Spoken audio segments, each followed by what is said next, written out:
To Puja talk show, और इतने short notice पे आपने मेरा एक्सेप्ट किया इनवाइट, उसके लिए थैंक यू सो मच। और मुझे बहुत ही अच्छा लग रहा है, लाइक सरफरोश एक one of the favourite movie रही है मेरी, सरफरोश और कयामत। कयामत तो लाइक पहले देखा था मैंने, इंग्लिश मूवी, तो I like relate with that. But Sarfarosh was like one of my favourite, because उस समय मैं बहुत ही छोटी थी, like I ji I ji think 6 और 7 क्लास में थी, एंड जी। Aamir Khan was my favourite hero. तो okay. Like it was a very good movie. और जरूर, मतलब मुझे नहीं लगा था कि कभी मैं बात कर पाऊंगी, लाइक कभी ऐसा भी दिन आएगा, लेकिन thank you so much sir, like आप आए और इतने शॉर्ट नोटिस पे आपने एक्सेप्ट किया। तो कैसा लग रहा है सर आपको पूजा स्टॉक शो बहुत में आके? बहुत अच्छा लग रहा है। एक तो I have a soft corner for the city you belong to, okay. Prayagraj Allahabad. मैं उस शहर के बारे में बहुत कुछ जानता भी हूँ, और मैं चाहता भी था कि उन सब लोगों से भी जुड़ूं जो आपका शो देखते हैं, और जो वहाँ रहकर आप इतना सब काम करती हैं। तो it gives me also an opportunity to connect with the people. हालांकि मेरा स्टाफ और मेरी वाइफ जनरली मुझे इसके लिए उनकी शिकायत रहती है कि मैं ज़्यादातर लोगों से मिलता नहीं हूँ, एंड आई एम लिटिल शाई एंड इंट्रोवर्ट। हम्म। बट आपका जब इनविटेशन आया तो मुझे लगा कि ये मुझे बारे में तो मैं बिल्कुल। ऑडियंस हमारी जानना चाहेगी कि आप कहाँ से हो बेसिकली, और आपकी स्कूलिंग कहाँ से हुई, कॉलेज, उसके बाद आप राइटिंग इंडस्ट्री में like as a dialogue writer, script writer कैसे आए? क्या यही बनना चाहते थे आप, या लाइक कुछ और था प्लान और डेस्टिनी आपको यहाँ लेके आ गई? जी, मैं आपके इसमें बहुत सारे सवाल हैं, जी। तो मैं कोशिश करूंगा कि हर सवाल का जवाब दूं, और जिस जिस तरह से आपने पूछे उसी तरह से जवाब दूं। I was born in village Patoda, it's in Jhajjar district of Haryana. ये मुझे देख के कोई कह नहीं पाता है कि मैं हरियाणा का हूँ। और वो इतना अच्छा गांव था, बचपन इतना अच्छा था कि मैं बचपन में लोग हाइड एंड सीक खेलते हैं, जिसे आइस पाइस भी कहते हैं, छुपम छुपाई भी कहते हैं। मैं खरगोश के साथ खेला करता था हाइड एंड सीक, ओके। और प्लेइंग विद द रैबिट। तो मेरी परवरिश इस किस्म की रही है। और मैं जो हिरण होते थे हमारे, या नीलगाय होती थी, मोर जो होते थे, मोर के साथ हम सावन को सेलिब्रेट करते थे। मैं मोर को अपने हाथ में बाजरा रखकर उसको खिलाया करता था। और मेरे गांव के आसपास करीब विद इन 150 to 200 किलोमीटर्स वहाँ पे 2 बर्ड सेंचुरीज हैं। तो माइग्रेटरी बर्ड्स बहुत आते थे, और उन माइग्रेटरी बर्ड्स के साथ लोग बचपन में बहुत पतंग उड़ाते हैं। मैं पतंग नहीं उड़ाता था, लेकिन उन बर्ड्स में से एक बर्ड को चुन लेता था, और उसके पीछे बहुत दूर दूर तक सुबह सुबह भागता था, कि as if that bird is my kite. तो ये मेरा बचपन है उस पाटोदा गांव में। और हम जब कई बार बाहर सोते थे तो उड़ते थे उन पक्षियों की पंखों की आवाज से, क्योंकि those migratory birds, they fly in the flock. पूरा एक उनका एक जत्था, एक समूह होता है, एक फैमिली होती है, हम सब जानते हैं उसके बारे में। और वो बहुत लो फ्लाई करते हैं, क्योंकि और वो सनराइज से पहले फ्लाई करते हैं, ताकि गर्मी में वो कर नहीं पाते हैं, धूप से उनको नुकसान ना हो जाए। छोटे भी बच्चे भी होते हैं उसमें। तो उनके पंखों की आवाज आप अपने आंगन में सुन सकते हैं, और वो संगीत का काम करती थी। उन सब चीजों ने मुझ में शायद कहीं एक एक कल्चरली बहुत अवेयरनेस क्रिएट की, जो नेचर के क्लोज थी। प्रकृति हमें जो प्रेरणा देती है, उससे कोई लेखक बनता है, कोई गायक बनता है, कोई संगीतकार बनता है। मुझे ऐसा, ये मेरा मानना है कि प्रकृति ही हमें शायद बचपन में कहीं जाने अनजाने हमको तैयार कर रही होती है। जैसे माँ बाप हमसे उम्मीद रखते हैं, लेकिन जो एक्चुअल पेरेंट्स हमारे होते हैं वो नेचर ही हमारी पेरेंट्स होती है। मतलब माँ और बाप दोनों प्रकृति होती है, वो माहौल होता है जिसमें हमारी परवरिश होती है। उस गांव ने मुझे बहुत प्रभावित किया। there used to be, you know, every year folk song और फोक डांस है हमारे वहाँ का सांग, जो यूपी में भी नौटंकी और इस तरह से होते हैं, जो फोक थिएटर होता है। वो जब आते थे तो मैं चोरी छिपे जाता था और उनके साथ पार्टिसिपेट करता था, उनसे सीखा करता था बहुत छोटा, और घर के लोग मुझे ढूंढा करते थे कि मैं कहाँ हूँ, and I used to learn from there. तो वहां से वो जर्नी शुरू हुई लिखने की और एक्ट करने की। फिर कुछ ऐसा हुआ कि suddenly I was very small, हमें माइग्रेट करना पड़ा दिल्ली। और मैं ये बताना चाहूंगा कि मुझे बचपन में ऐसा लगता था गांव में जो हवा चलती थी मेरे गांव में, जैसे बड़ी बहन छोटे भाई को पुचकारती है ना, ऐसे मेरे गांव की हवा चलती थी मुझे छूते हुए।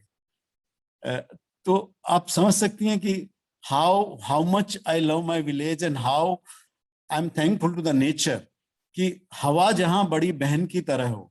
हाँ, और अब भी जब मैं गांव जाता हूं, I mean I am slightly you know deviating from a topic, but it has answer to further questions.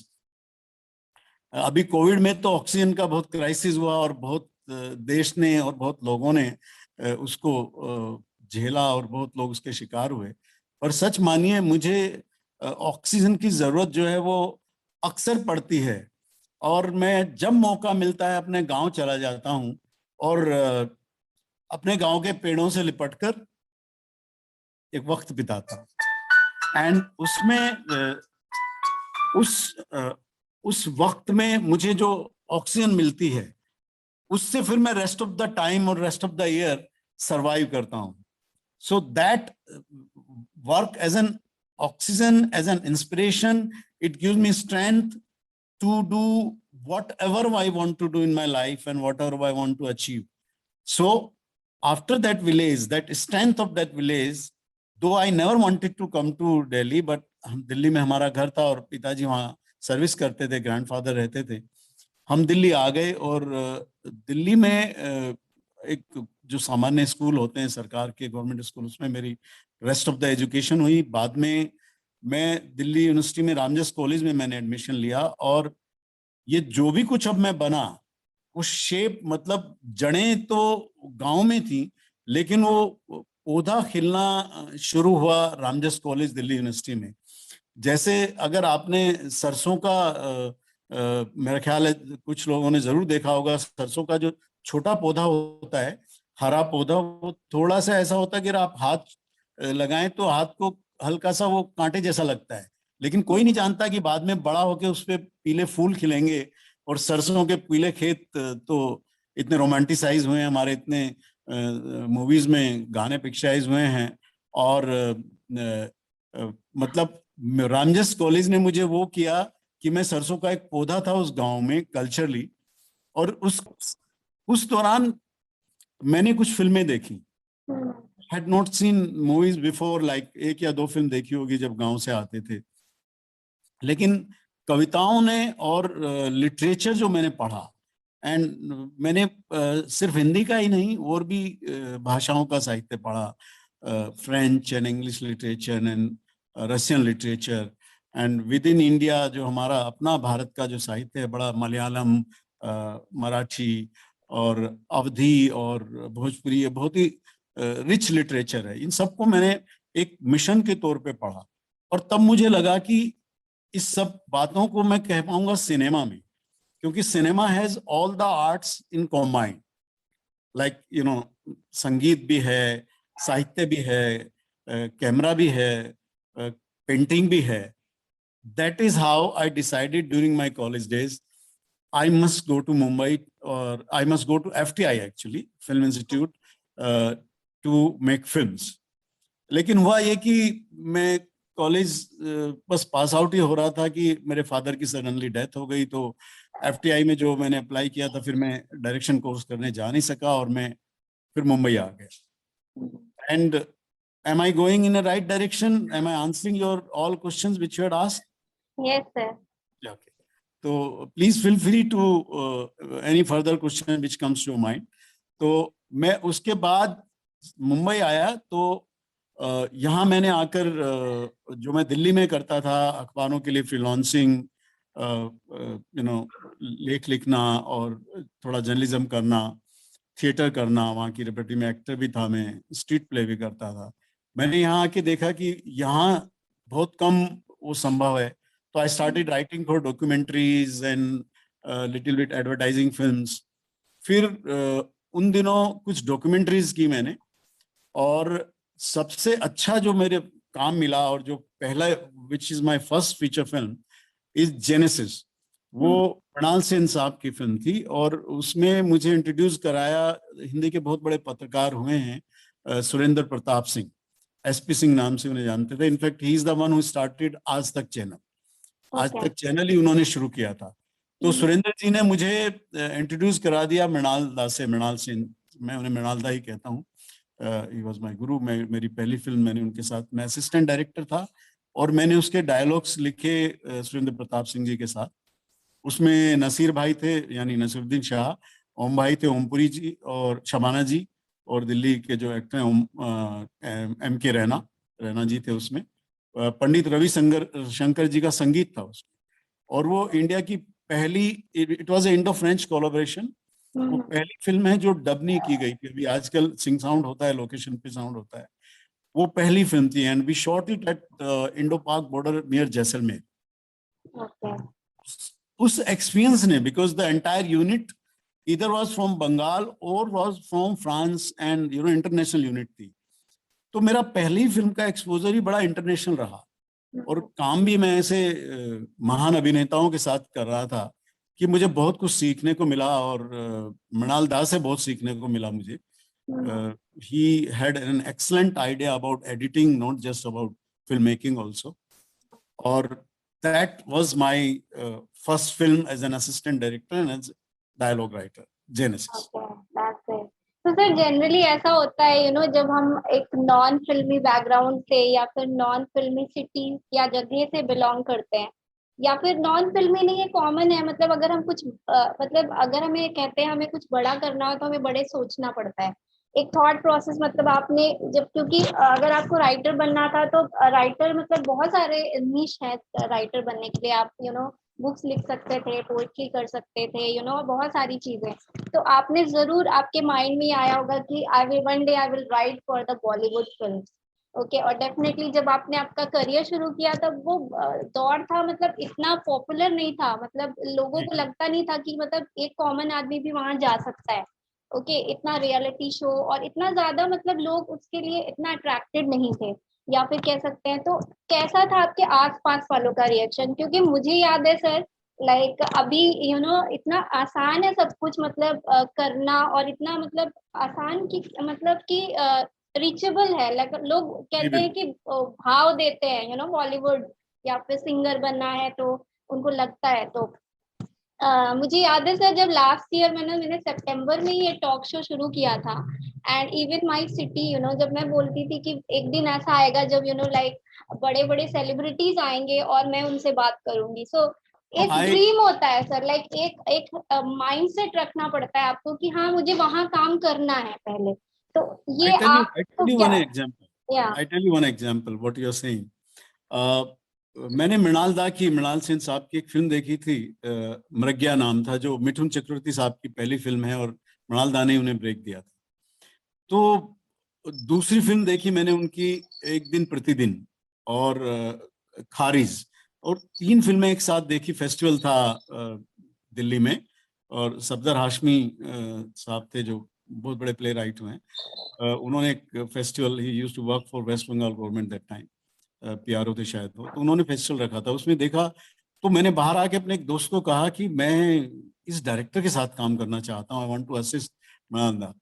तो उसने मेरे को ऐसे मजाक उड़ाया और बोला, यहाँ तू दिल्ली में रह के मृणाल दा के साथ काम कर, he is a international film maker, वो हर इंटरनेशनल फिल्म फेस्टिवल की जूरी में होते थे। तो उन्होंने कहा तुम सोच कैसे सकते हो ये। पर देखिए कुछ ऐसा हुआ, मुझे लगा कि मैं कोशिश करूंगा, और एक डिटर्मिनेशन था। तो जिद इतनी नहीं थी, क्योंकि मैं ये मानता हूं कि जिद कभी कभी हमें कहीं और भी ले जा सकती है, लेकिन संकल्प बहुत आवश्यक है। एक संकल्प था मेरा कि मुझे काम करना है, और मृणाल के साथ काम मिलेगा तो बहुत अच्छा है, नहीं तो मैं लेकिन एक सेंसिबल सिनेमा में ही काम करूंगा। But then I got a chance to work with Mrinal, you know, and ये जरूरी नहीं है कि आप किसी को जानते हो। मैं किसी को नहीं जानता था मुंबई में। मैं पहला हूँ जो अपने पूरे सात खानदान लेफ्ट राइट अगर करके देख लूं, all my relatives who came to Mumbai first. But yes, जिसे लोग स्ट्रगल करते हैं, कहते हैं it's a very cliche word now, but लेकिन गरीबी और बेरोजगारी भी क्लीशे वर्ड है, लेकिन है तो सही। संघर्ष हमें करना ही पड़ता है, और मेरा मानना है कि हमें आज पर जीना चाहिए, क्योंकि जो कल है वो नहीं होता है। दैट अगेन वो हमारा आज बन जाता है। अगर हम जो कुछ आज करना है उसको अगर हम आज करेंगे तो सर्टनली कल हमारा बेटर होगा। And if we only dream about tomorrow and don't do anything today, then that tomorrow will never come. मैंने आके जो भी किया वो मैं हर रोज मुंबई में जब रहता था, और अब भी रहता हूँ मुंबई में, but during my struggle days मैंने कभी ये नहीं सोचा कि मैं छोड़कर वापस चला जाऊंगा, या मुझे यही काम क्यों मिल रहा है। एक डॉक्यूमेंट्री लिखने के लिए मुझे इतनी दूर बुलाया है और फिर कहा है कि नहीं नहीं वो दूसरा राइटर आ गया है, तो फिर आप वापस जा रहे हैं। बहुत दूर चल के आप अंधेरी से चर्च गेट गए हैं, and still then you come to know there is no work, but that's part of life. अभी कहना थोड़ा आसान है, उस वक्त थोड़ा चुभता था, दिक्कतें भी होती थी, पर हिम्मत पर कभी चाबुक नहीं लगे मेरी हिम्मत पे। कभी कितनी भी तकलीफें आई, तकलीफें कभी चाबुक नहीं मार पाई मेरी हिम्मत पर। और शायद वही एक वजह थी कि उसके बाद मैंने और भी बड़े अच्छे अच्छे काम किए, और I am very happy that I was able to do some good work in film industry without knowing anybody, for that matter. I mean, जो बड़े लोग होते हैं उनको मैं किसी को नहीं जानता था, लेकिन मुझे लगता है कि आप बड़े लोगों को ना जाने पर आप खुद भी तो बड़े लोग बन सकते हैं। आप कोशिश तो करें, और सबसे पहले तो आप अच्छे इंसान बन जाते हैं। अगर आप अच्छे इंसान होते हैं तो फिर दुनिया की नजर में बड़े लोग बनना आसान हो जाता है। But if you are not a good human being, फिर आप दुनिया में बड़े भी बन गए तो फिर कुछ काम का नहीं है। So about my journey after genesis, I had done some documentary films independently. I started directing documentary films. Among them was on कवि प्रदीप, जिन्होंने ऐ मेरे वतन के लोगों जरा आंख में भर लो पानी, दे दी हमें आजादी बिना खड़क बिना डाल, आज हिमालय की चोटी से हमने ललकारा है। ये इस तरह के गीत लिखने वाले महान कवि प्रदीप जी, उन पर मैंने एक डॉक्यूमेंट्री फिल्म बनाई चल अकेला नाम से, और दूरदर्शन उन्हें मेरा ख्याल है कम से कम 100 बार उसे दिखा चुका है।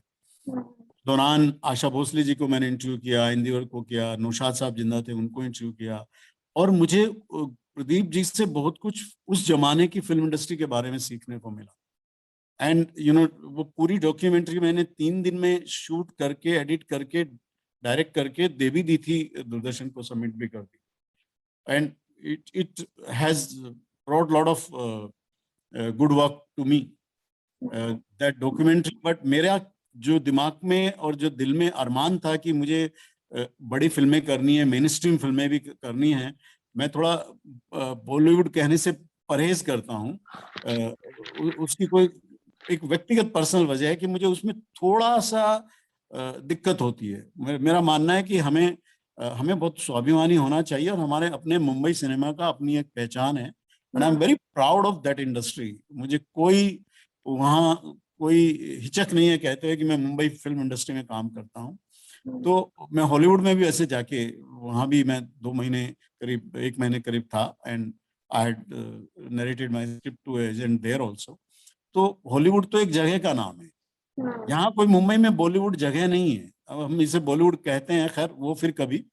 मैंने उसके बाद और कुछ डॉक्यूमेंट्रीज की और एडवर्टाइजिंग फिल्म्स की। उन्हीं दौरान मेरी मुलाकात जॉन मैथ्यू से हुई, जो सरफरोश के प्रोड्यूसर हैं, और उनके लिए पहले एक और फिल्म थी सरफरोश से भी पहले, आखिर नाम से, जो मैं झारखंड में गया और रिसर्च किया और वो लिखी, फिर वो किसी की वजह से वो बना नहीं पाया उस फिल्म को। फिर एक मेरे और दोस्त थे परवेज, वो एक्टर थे, और एक एडिटर थे रमणीक पटेल, वो एक फिल्म बना रहे थे, मजहब फिल्म थी वो, हमने कश्मीर में जाके शूट की। उसमें आशुतोष गोवारेकर जो लगान के डायरेक्टर हैं, मेरे दोस्त भी हैं, वो उसमें एक्ट कर रहे थे, और वनराज भाटिया जी का उसमें म्यूजिक था। मैंने उसमें एक गाना भी लिखा जो मनाडे साहब ने गाया था, अनुराधा पौडवाल जी ने भी एक गीत गाया था। तो उसका स्टोरी स्क्रीन पे डायलॉग था मेरा उस फिल्म का, और I was chief assistant director also. तो वो एक अलग किस्म का एक्सपीरियंस था, मृणालदा, और फिर एक out and out commercial film करना मुंबई में मजहब नाम से, फिर जॉन के लिए लिखना, और फिर इस तरह से डॉक्यूमेंट्रीज और ये सब करते हुए फिर आ गई। हमने और जॉन ने प्लान किया कि हम लोग एक ऐसी फिल्म करते हैं आके छोड़ के, सरफरोश। तो सरफरोश में हमने बहुत रिसर्च किया, it took lot of time, and मैं जब जेनेसिस कर रहा था उसी दौरान जैसलमेर में एक बार फिल्म, एक दिन की छुट्टी थी, फिल्म में ब्रेक था। इनफैक्ट मृणालदा wanted to shoot Pushkar fair जो होता है, पुष्कर मेला, उसमें कुछ उन्हें सीक्वेंस शूट करनी थी जिसमें असिस्टेंट की जरूरत नहीं थी, और एक बहुत छोटी यूनिट लेके जाना था कि एज इट इज इतना बड़ा मेला होता है, और एक्टर्स को लेके जाना था। तो ब्रेक मिला, तो उस वक्त में हमारे जेनेसिस में एक ऊंट को सप्लाई करने वाला एक आदमी था, और एक सांप सप्लाई करता था। वो सांप भी मैं हैंडल करता था, फिल्म में सांप आता है, और ऊंट वाले से भी मेरी दोस्ती थी, मैं राजस्थानी बोलता था। तो वो एक बार कैप ले आया, तो रत्ना जी ने एक्चुअली पूछा, नसीर भाई की जो वाइफ है रत्ना जी, आई हुई थी, कि ये कैप कहाँ से लाया तू? तो उसने कहा नहीं यहीं से। तो she liked that cap and I thought maybe Ratna ji will like it more if she get one. तो मैंने उनसे कहा कि कहाँ से लाया? तो उसने कहा मैं कराची से लाया हूँ। तो I thought Karachi is some small village nearby, but वो पाकिस्तान की कराची से लाया था। तो मैंने कहा अरे तुम कैसे जाते हो? तो ही सेड ऊँट जाते हैं, ऊँटों पे चले जाते हैं, और ऊँट ही सामान भी ले आते हैं। तो जो सरफरोश आप देखते हैं बिगनिंग में गन्स आ रही हैं कैमल पर, actually that idea came to my mind there, and I actually cross, अभी इतना वक्त बीत गया तो बता सकता हूँ, उस वक्त तो नहीं बता सकता था। मैंने इंडो पाक बॉर्डर क्रॉस किया, एक कैमल, उनको ऊंट वाल कहते हैं, वो ऊंटों को हैंडल करते हैं, और ज्यादा उम्र नहीं होती उनकी, 18, 17, 12 साल ये उम्र के बच्चे होते हैं वो, और दोनों और उनकी रिश्तेदारी होती है, उस तरफ भी उनके रिश्तेदार रहते हैं। तो मैंने करीब ½ kilometre I went inside the Pakistan, and यहाँ मैं बीएसएफ के कुछ लोगों को बता के गया था, और मुझे पता भी था कि, क्योंकि उन लोगों को पता होता है कि देखिए आप ही करीब रात का 3 बजे दोनों ओर फौज होती है और ठंड होती है, लेकिन 3 बजे फिर कोई सिगरेट जला लेता है और ठंड में कंबल ओढ़ लेता है, तो दूर से आपको दिखाई देता है कि उधर दैट साइड इज सोल्जर। तो सैंड ड्यून्स के बीच में से क्रॉसिंग की मैंने, बहुत रिस्की था वो, बहुत ही, इट वाज सो रिस्की कि अगर पाकिस्तानियों ने मुझे पकड़ लिया होता तो बस फिर तो पता नहीं क्या होता, भगवान जाने। लेकिन खैर भगवान का शुक्रिया, और शायद सरफरोश को बनना था उस फिल्म का। वो आके मैंने जॉन के साथ शेयर किया, फिर जॉन ने एक अलग किस्म से उसको डेवलप किया और एक स्टोरी डेवलप की उसमें। फिर then I contribute in story, in screenplay and in dialogues के लिए मुझे फिल्म फेयर अवार्ड भी मिला, लेकिन मैं उस फिल्म का एसोसिएट डायरेक्टर भी था। So I was, part of the process from research to the completing of the film. Like जब फिल्म रिलीज हो गई और उसके बाद तक कास्टिंग, उन दिनों नहीं होता था कास्टिंग डायरेक्टर फिल्म इंडस्ट्री में। अब तो आप देखते हो मीडिया में कास्टिंग डायरेक्टर और कास्टिंग, ये सब बड़े अच्छे कास्टिंग डायरेक्टर हैं। अभी मैं कास्टिंग डायरेक्टर भी था फिल्म के लिए। जो मैंने कास्टिंग की, बहुत लोगों की कास्टिंग की थी, मगर एक कास्टिंग बहुत इंपॉर्टेंट है जिसके लिए आई am very proud of it. और जब भी उस एक्टर को अब कुछ काम, वो इतने बड़े एक्टर हैं, कुछ काम मिलता है तो मुझे कुछ एक्स्ट्रा खुशी होती है। उनका नाम है नवाजुद्दीन सिद्दीकी। सरफरोश में, याद है, आसमान में एक छोटा सा उनका रोल है, और वो ओरिजिनल हमारी कहानी और स्क्रिप्ट में था भी नहीं। मैं आपको शेयर करूं अभी, I am thankful to somebody just sent a message, तो I am thankful to her. लेकिन मैं एक बहुत इंपॉर्टेंट बात शेयर करना चाहूंगा कि देखिए, आपने बात की थी कि कैसे कोई कहाँ पहुंच जाता है। मैंने मृणाल दा की फिल्म देखी थी और मृणाल दा के सपना था कि मृणाल दा के साथ काम करूं, फिर किया। नवाज मुजफ्फरनगर के पास उसका छोटा सा जगह है जहाँ का रहने वाला है वो, और एनएसडी उसने किया था, लेकिन दिल्ली से थिएटर करके मुंबई आकर उसे कोई काम इतना मिल नहीं रहा था। वो करेक्टर फिल्म में था भी नहीं। 3 सीन सरफरोश में हमने बाद में लिखे कि फिल्म को एनहेंस करने के लिए, कि ऐसा लग रहा था कि कुछ पर्टिकुलर एक करेक्टर कुछ ज्यादा कर रहा है, एक नहीं कर रहा है, तो हमने उसको एनहेंस करने के लिए हमने 3 सीन एक्स्ट्रा लिखे उसमें। उनमें से एक सीन था नवाज का। मैंने लिखा, जॉन को सुनाया, आमिर साहब को सुनाया, और फिर मैं किसी एक दूसरे एक्टर को ले रहा था। वो एक्टर कहीं बाहर गया हुआ था, फिर नवाज आया, तो मैंने नवाज को सीन पूरा सुनाया।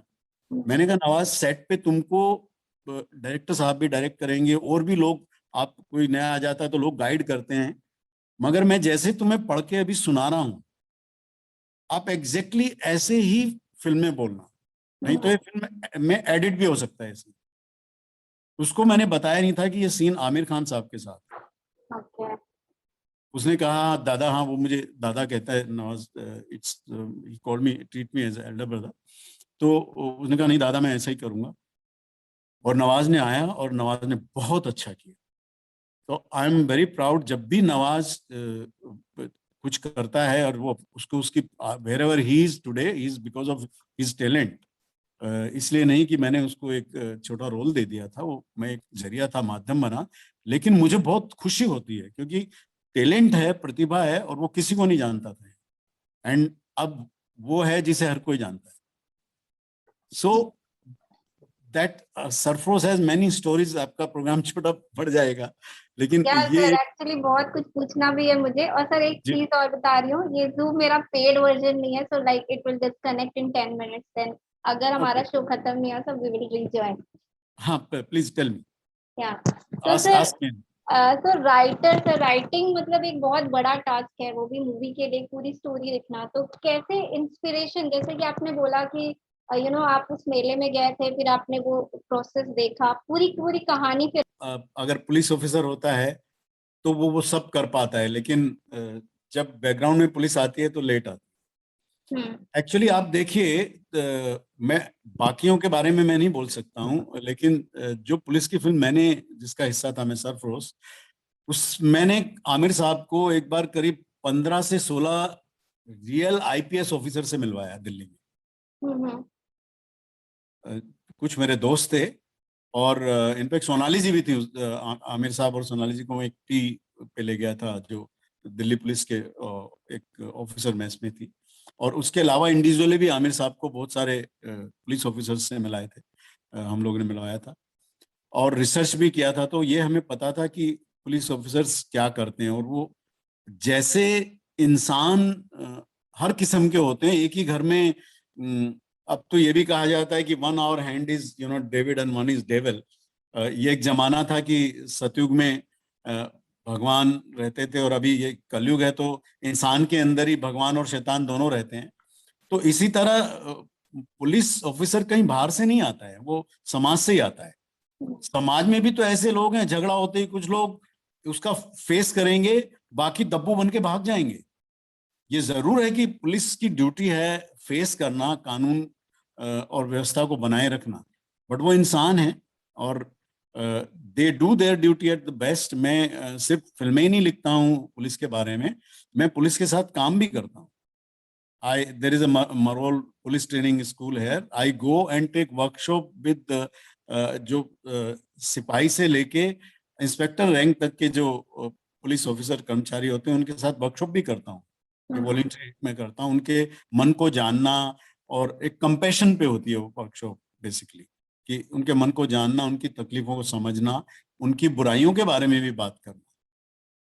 और मैंने एक और फिल्म थी सनी देओल की, सनी देओल साहब थे, तीसरी आंख नाम है फिल्म का, वो किसी वजह से ठीक से रिलीज नहीं हुई, लेकिन उसमें एक डायलॉग था मेरा कि इस देश को सही करने के लिए हवलदार का एक डंडा ही काफी है, बशर्ते ईमानदारी से इस्तेमाल किया जाए। ऐसा कुछ डायलॉग है।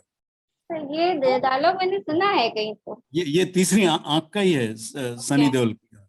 तो देखिए ये, और ये इतना पॉपुलर हो गया था उस वक्त, बाद में बहुत लोगों ने यूज किया उसे। तो ये आप देखिए, अब जब मैं ये कह रहा हूं तो मैं ये नहीं कह रहा हूं कि वायलेंस करें, पुलिस या डंडा उठाए। मैं कह रहा हूं कि उन्हें ईमानदारी से काम नहीं करने दिया जाता है, सिस्टम ऐसा है।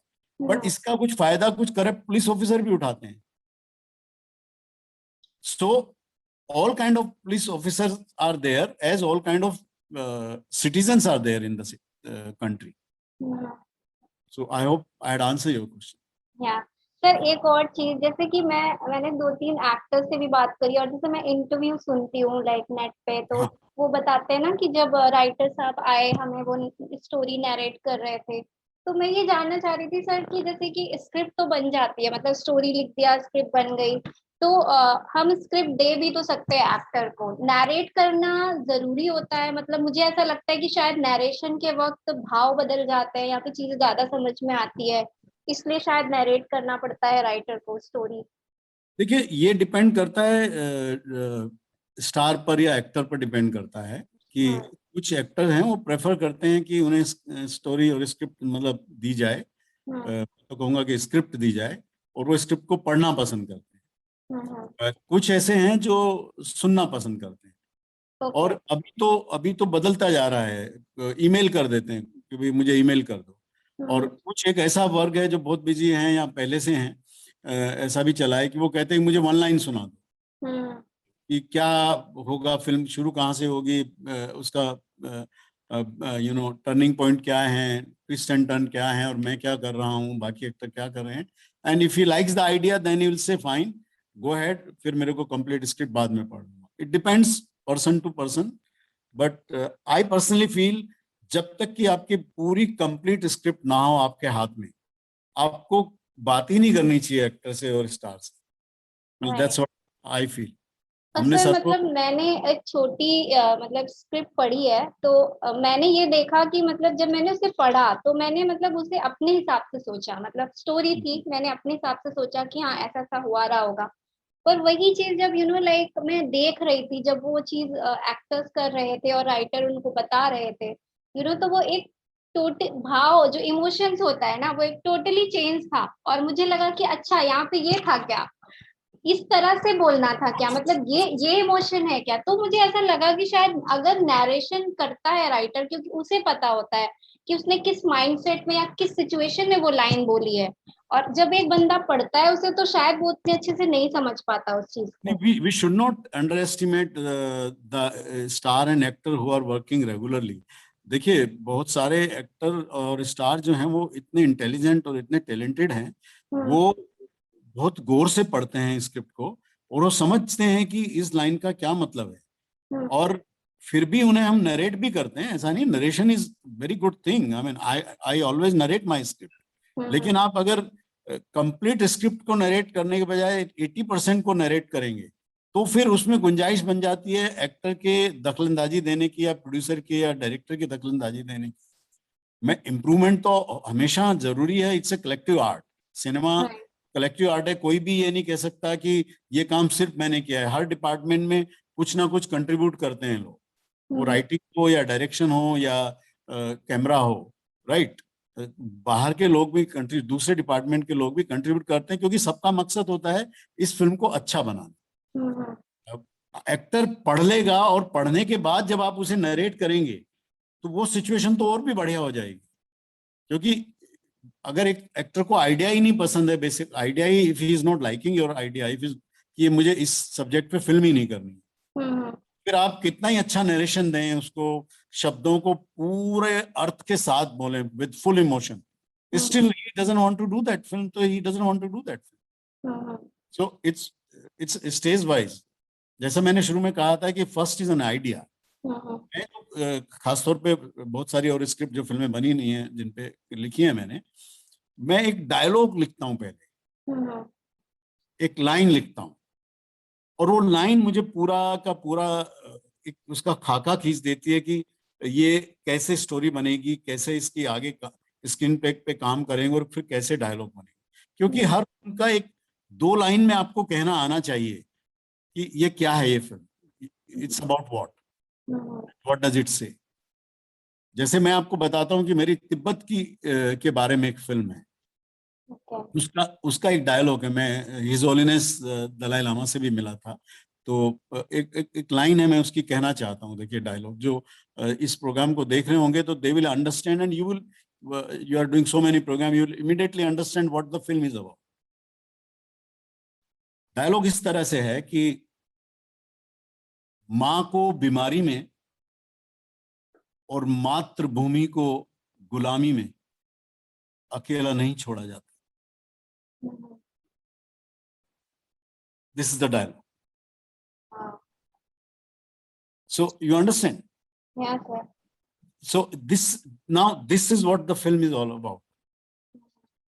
इसी तरह एक मेरी दूसरी फिल्म है, उसका देखिए एक डायलॉग है जो इस तरह से है, वो क्योंकि वो करेक्टर ऐसा है, ऐसा नहीं कि मैं जो thank you Iyer ji, thank you so much, message आया, उन्हें अच्छा लगा ये डायलॉग। हाँ, वो दूसरा डायलॉग ये है, वो ये है, देखिए वो अलग किस्म का सब्जेक्ट है। आदमी हो तो बदला लो, गाय हो तो दूध दे। अब this is a complete script. देखिए गाय, देखिए उसका बच्चा दूर दूर होता है, वो फिर भी दूध देती है। गौ माता है, हमारे लिए तो बहुत ही पूजनीय है वो। अ, अ, लेकिन इंसान को गौ नहीं बन जाना चाहिए। और I am not propagating that revenge one should take. मैं इनफैक्ट रिवेंज के बहुत खिलाफ हूं। मेरा मानना है कि बदला जो है वो बेसिकली, आप जब भी आप बदला गन से लेते हैं तो मरता जरूर दुश्मन है, घायल आप भी होते हैं। इसलिए मैं कहता हूं गन से नहीं, बदला ज्ञान से लो। तो that's what my thinking is. लेकिन जब आप एक स्क्रिप्ट पे और एक आइडिया पे काम करते हैं तो उस करेक्टर का डायलॉग बोल रहे होते हैं, आप अपना नहीं बोल रहे होते हैं।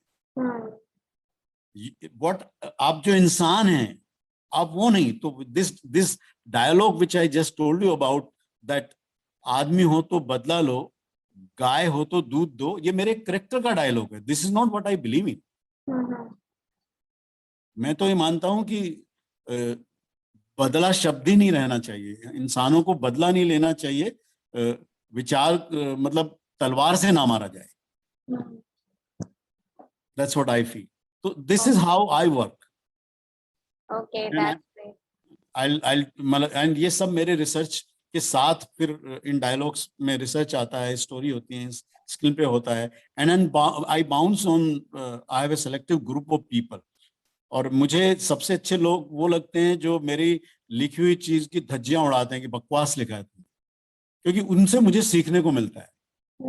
और जब अच्छा होता है वो कहते हैं बड़ा अच्छा लिखा है, क्योंकि वो ऑनेस्ट और जो ईमानदारी से रिएक्ट करते हैं। और मेरा मानना है हर राइटर को अपने आसपास ऐसे लोगों को, उन ईमानदार लोगों को जरूर रखना चाहिए जो उनको ऑनेस्ट रिएक्शन दें। फिल्मी महफिल में या राजनीतिक दल के कार्यकर्ता में तो नेता के हर काम को सब लोग वाह वाह करते हैं। फिल्म सिटिंग में अगर बड़े राइटर हैं या आप हीरो हैं तो सब कहें great sir great, but there are people who tell you no, this is not working, this is not, I am not convince about it. And I have people from, ये एक किसान से लेके और बहुत बड़े नेता और अभिनेता तक उस सर्कल में होते हैं, मैं उन सबको बाउंस करता हूँ। तो people from different walks of life, and that is how you make a film. मेरा मानना है जब आप ये सब कोशिश करते हैं तो चाहे फिल्म लव स्टोरी हो या टेररिज्म हो, that film will work because you have already tested in A lab. जो लैब, जो दर्शकों की लैब है, जो उसको देखते हैं, आपने उनके साथ चेक किया और पता चला है कि उनको क्या अच्छा लगा। तो सर सरफरोश मूवी अगर मैं बोलूँ तो बहुत ही ज्यादा बैलेंस मूवी थी। मतलब उसमें हर तरह के इमोशंस हैं। मतलब पेट्रियोटिक तो है ही, और उसके बाद रोमांस डाला गया है उसमें, फिर थोड़ी बीच बीच में कॉमेडी डाली गई है, और बहुत ही बैलेंस और बहुत ही अच्छी। उसमें दो तीन कैरेक्टर थे जो, मतलब आमिर खान के अलावा दो तीन कैरेक्टर ऐसे थे जो कि अगर शायद वो नहीं होते तो मूवी बनती ही नहीं या फिर एग्जिस्ट नहीं करती। जैसे नासिरुद्दीन शाह का जो रोल था, जी और मिर्ची सेठ का जो रोल था, और ये जो इंस्पेक्टर दूसरा, सलीम। हाँ इंस्पेक्टर सलीम, इनका ये तीनों बहुत ही मेन कैरेक्टर थे उस मूवी के। जी बिल्कुल, मैं आपको सच बताऊं, मैंने जो ये फिल्म की उसके जो कारण बहुत थे, पर एक कारण ये भी था, character inspector Salim and actor Aamir Khan. क्योंकि हम्म। मैं दूसरे बड़े स्टार के साथ उस वक्त बड़ा अनकंफर्टेबल था। I mean I was no one, but still I wasn't comfortable to work with them. तो हम्म। मेरा ये भी कहना है राइटर्स से कि आपको इतना चूजी भी होना चाहिए कि आपको पता होना चाहिए कि आपका काम ऐसे ही एक्टर के साथ कीजिए जो आपके काम को समझ सके हम्म। और आप कंफर्टेबल हो उस दूसरे एक्टर के साथ जो उसको समझे वैसा काम कीजिए। इंस्पेक्टर सलीम का करेक्टर मेरा पसंदीदा करेक्टर है, और मेरे लिए बहुत सारे डायलॉग, 10 नहीं 10,000 सलीम मिलेंगे अगर भरोसा करोगे। हाँ, या बहुत सारे वो डायलॉग उसके बहुत बड़े फेमस फेमस हैं। डायलॉग है। और वो मेरे बहुत अच्छे दोस्त हैं, मुकेश जी इनफैक्ट जिन्होंने किया है, मुकेश जी बहुत अच्छे दोस्त हैं। एंड आई एम चाहूंगा आप जिस शहर में हैं प्रयागराज इलाहाबाद में, उससे एक अलग किस्म का नाता है, और आप हैरान रह जाएंगी कि उसको बहुत कम लोग जानते हैं जी सर, बताइए सर। मैं बताता हूँ आपको। देखिए, एक फिल्म मैंने की चार साहबजादे, वो ओके। गुरु गोविंद सिंह जी के जो चार पुत्र थे, दो को जिंदा दीवार में चिनवा दिया गया था।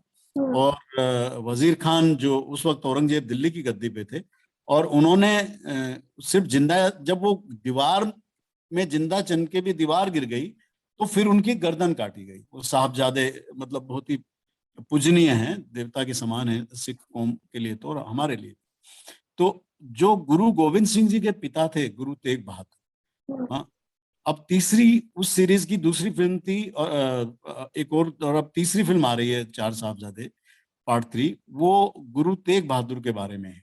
उन्हें हिंद की चादर कहा जाता है। कश्मीरी पंडितों के लिए उन्होंने अपना शीश बलिदान कर दिया था। हम्म। औरंगजेब ने उन्हें बुलाया था, तो उन्होंने उन्होंने कश्मीरी पंडित जब उनसे मदद मांगने गए थे तो उन्होंने कहा था, जाओ पहले उससे कहो कि मेरा धर्म बदल के दिखाएं, तब आप लोग धर्म। और उन्होंने अपना धर्म नहीं बदला, अपना शीश कटवा दिया।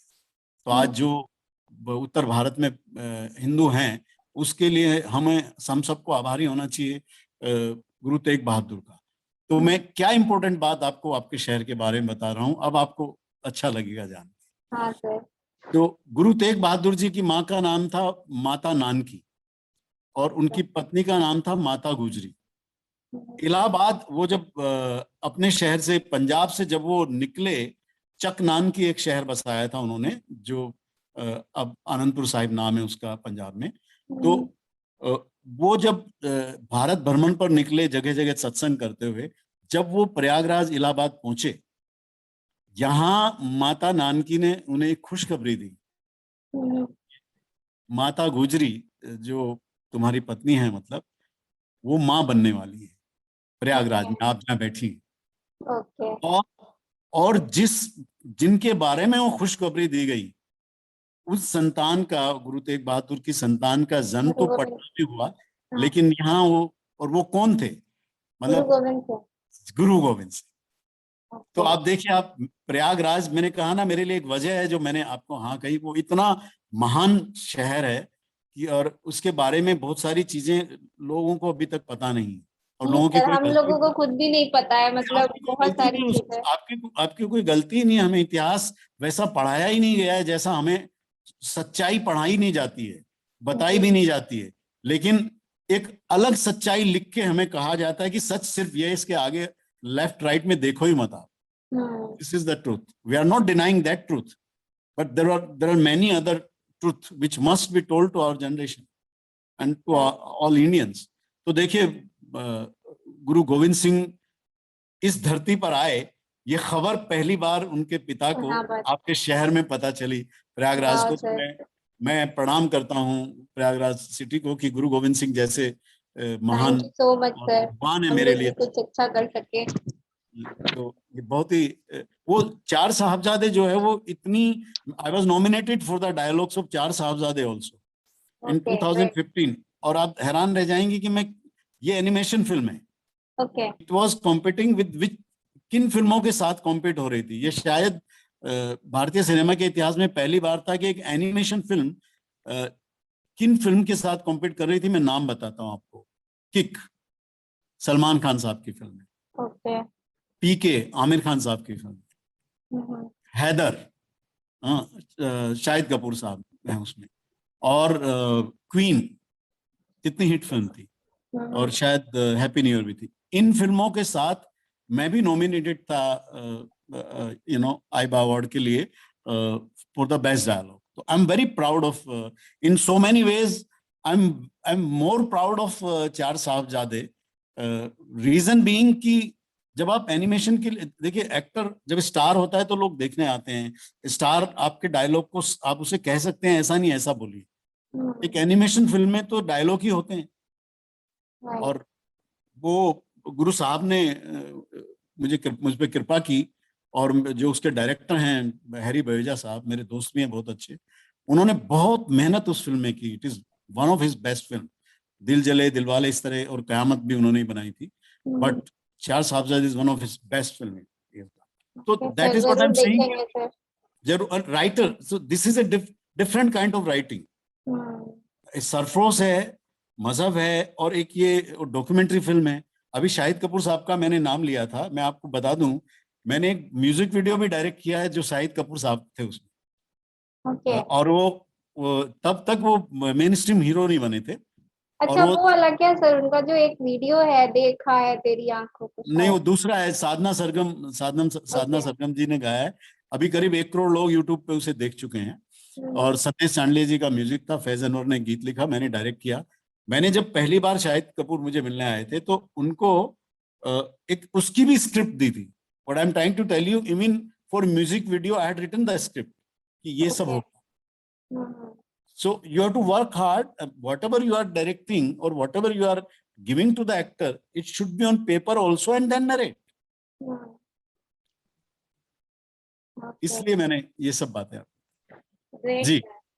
तो दैट्स ग्रेट सर, बहुत ही अच्छा लगा सर। और शायद मतलब इतना इंटरेस्टिंग है कि मतलब मैं तो खत्म ही नहीं करने का मन कर रहा है। मेरे पास बहुत सारे सवाल है पूछने को, लेकिन टाइम भी बहुत हो गया है सर। जी, तो सर द थिंग इज कि बहुत ही अच्छा रहा हमारा शो।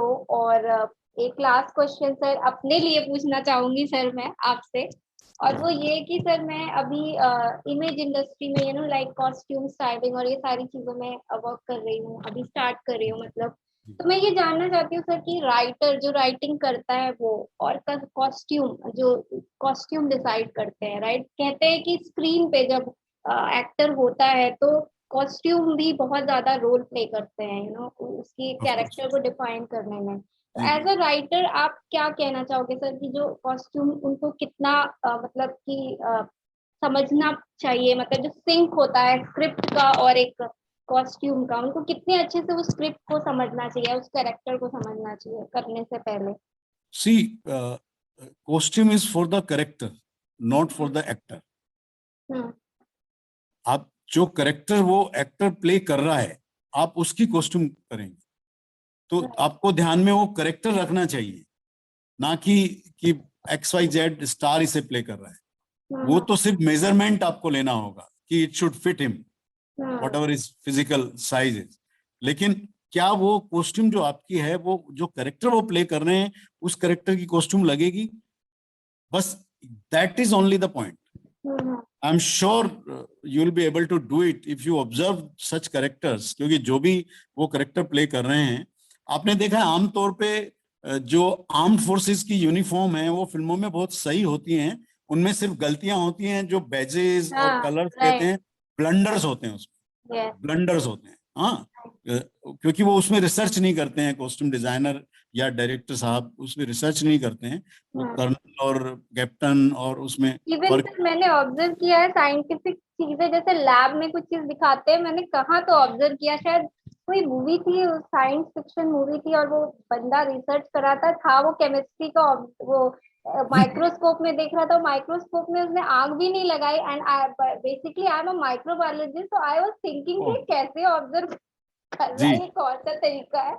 तो वही मतलब ये एक थोड़ी सी मिस्टेक होती है लोगों की रिसर्च में। करेक्ट। तो ऐसा करते हैं। Now lot of new writers and directors, they do research and they are very authentic. They try to be very authentic. They are doing a lot of good job now. बहुत नई generation जो आ रही है बहुत अच्छा research कर रही हैं। जो आप देखेंगे day by day Indian film industry में आप देखेंगे बहुत रियलिज्म आएगा, in spite of it is being a hardcore commercial film. Right ये हो भी रहा है ऐसा। राइट। सर मैंने तो ये सुना है कि जैसे पुराने ड्रेसेस दिखाने हो तो उसके लिए उनको पहले कपड़े खरीदो, उसके बाद उनको गंदा करो और उसके बाद जो है एक्टर को पहनाना पड़ता है, ऐसा भी सुना है मैंने। लाइक अगर किसी मजदूर का कैरेक्टर वो प्ले कर रहा है तो जी। ऐसा भी करते हैं, पहले उसको खरीदते हैं, बनाते हैं, उसके उसको गंदा करते हैं, उसके बाद देते हैं कैरेक्टर को पहनने के लिए। नहीं, वो रियलिज्म का हिस्सा है, वो प्रोसेस कुछ भी हो, लेकिन हम्म। जब वो पहने उसे तो वो मजदूर की ड्रेस लगे। हाँ। आप उसे पुराना करें या पुरानी खरीदें या कुछ एक्टर हैं जो मतलब देखिए सरफरोश में मेरी रिस्ट वॉच भी है, एक एक्टर ने पहनी हुई है। हम्म। और मैं ज्यादा और कुछ बोल नहीं सकता हूँ कि ये ठीक नहीं रहेगा। और कई एक्टर इतने ऑथेंटिक होते हैं कि वो अपने करेक्टर को जीते हैं, और हम्म। इसीलिए हम उनको अप्रिशिएट करते हैं, इसीलिए जनता देखने जाती है और बिलीवेबल होता है वो जो कर रहे होते राइट। हैं। नहीं तो ध्यान जाएगा, अभी मजदूर है और वो रेबैन पहन के खड़ा है, तो आप बताइए, आप फिर उसके ऊपर ध्यान जाएगा क्या आपका? आप बिलीव ही करेक्ट। नहीं करेंगे, वो कितना ही बोले मुझे भूख नहीं लग रही है, तो आप हम्म। बोलेंगे रेबन बेच दे, जाके खा ले। सही बात है। जी। Thank you so much sir. एक लास्ट क्वेश्चन सर इस सेशन का, वो ये कि जो यंग यंग लोग हैं, जो नए लोग हैं, फिल्म इंडस्ट्री में आना चाहते हैं एज अ राइटर या फिर किसी अदर चीज के लिए, तो सबसे जरूरी चीज जो उनको ध्यान रखनी चाहिए स्टार्ट करने से पहले, वो क्या एडवाइस आप उनको देना चाहेंगे? मेरी बहुत सिंपल एडवाइस है, मैंने शुरू में कहा था कि आज को अच्छा करो, अपने आज को, today, start from today, that you want to be that tomorrow. Hmm. और आज जीना बहुत जरूरी है। जीने के लिए मेरा मतलब है आप खुश रहें, हंसें, खुश हैं और एंजॉय करें लाइफ को। और एंजॉय आप जो आप करना चाहते हैं उस काम को करके जो आपको एंजॉयमेंट मिलेगा वो किसी और चीज से नहीं मिलेगा। And 4 points I follow. सबसे इंपॉर्टेंट चीज है patience. 4 P I follow: patience, passion, and एक भी मेरा अपना जो नाम है पथिक, कि you should be keep on walking towards your goal. गड्ढे होंगे, हर्डल्स होंगी, फेल्योर होंगे, असफलताएं होंगी, लेकिन चलते रहिए। तो ये 3 है, चौथा मैं बताना नहीं चाहूंगा, वो बड़ा ही अलग पॉइंट है। लेकिन पेशेंस होना और पैशन होना और अपने पथ पर चलते रहना, ये 3 पॉइंट्स बहुत जरूरी हैं। किसी भी, whether you want to be an actor or you want to be a writer or you want to be director, whatever you want to do, I think these are the 3 things which according to me. क्योंकि आप जब आपने of course आपने research कर लिया है, पढ़ लिया है, जो क्वालिफिकेशन है वो सब आपके पास है, उसके बाद ही ये 3 चीजें आप ट्राई करें। You must prepare your self. Thank you so much sir. Sir अभी एक बहुत ही इंटरेस्टिंग सेगमेंट है हमारा, रैपिड फायर राउंड। इसमें मैं आपसे कुछ क्वेश्चन पूछूंगी और आपको सोचना नहीं है सर, तुरंत ही आंसर करना है, जो भी आपके दिमाग में आए तुरंत। बोलिए बोलिए। तो रेडी है सर आप? बोलिए आप। ओके तो सर आपका फेवरेट कलर? मेरा ब्लू। ओके। अगर आपके कैरेक्टर पे, मतलब आपकी कहानी बनाई जाए, तो आप क्या चाहेंगे कि कौन सा एक्टर आपका रोल प्ले करे? आमिर साहब।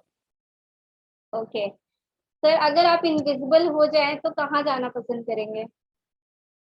मैं विजिबल हो जाऊं या विजिबल रहूं या इनविजिबल रहूं? मैं इनविज भारत भारत में ही और अपने गांव में जाना पसंद ओके। सर आपकी फेवरेट कुजीन क्या है? गाजर हलवा। ओके। एक इंटरेस्टिंग चीज जो आपके वॉलेट में रहती हो पैसे के अलावा?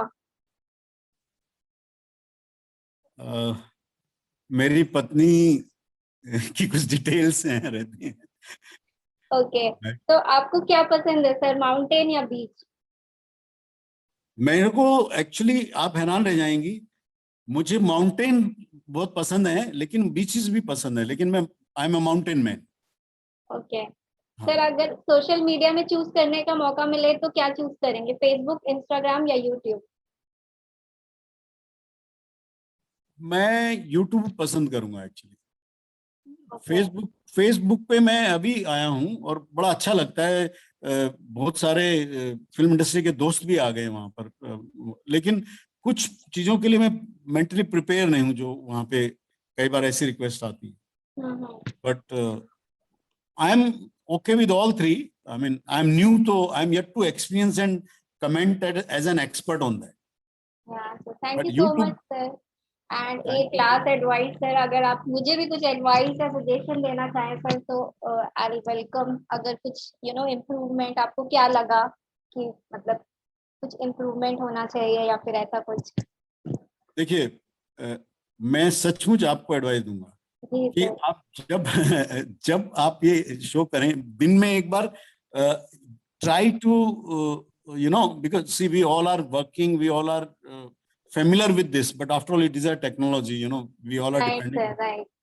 उनसे कम से कम 2-3 बार ना लिंक या ऐसा ऐसा एक पूरा प्रोसेस भेज दीजिए कीजिए। ये बहुत माइनर सा सजेशन है इस प्रोग्राम के लिए, but otherwise you are doing fantastic and keep on doing what you are doing. I'm sure nobody can stop you. Thank you so much, sir. It was a great compliment for me, and I will try hard to do the best thing. And but All the best. I'm just learning phase, sir. Thank you so much, sir, for coming. My And pleasure. have a good day, sir. Thanks for having Bye, me. sir. Thank you. Bye, And sir. thanks to all the people who are watching it. Thank you so much. In spite of so late and being delayed, they were here and they were watching us. Thank you so much. Thanks. Thank you, sir. Have a good day, sir. Bye, bye. You too. Bye-bye.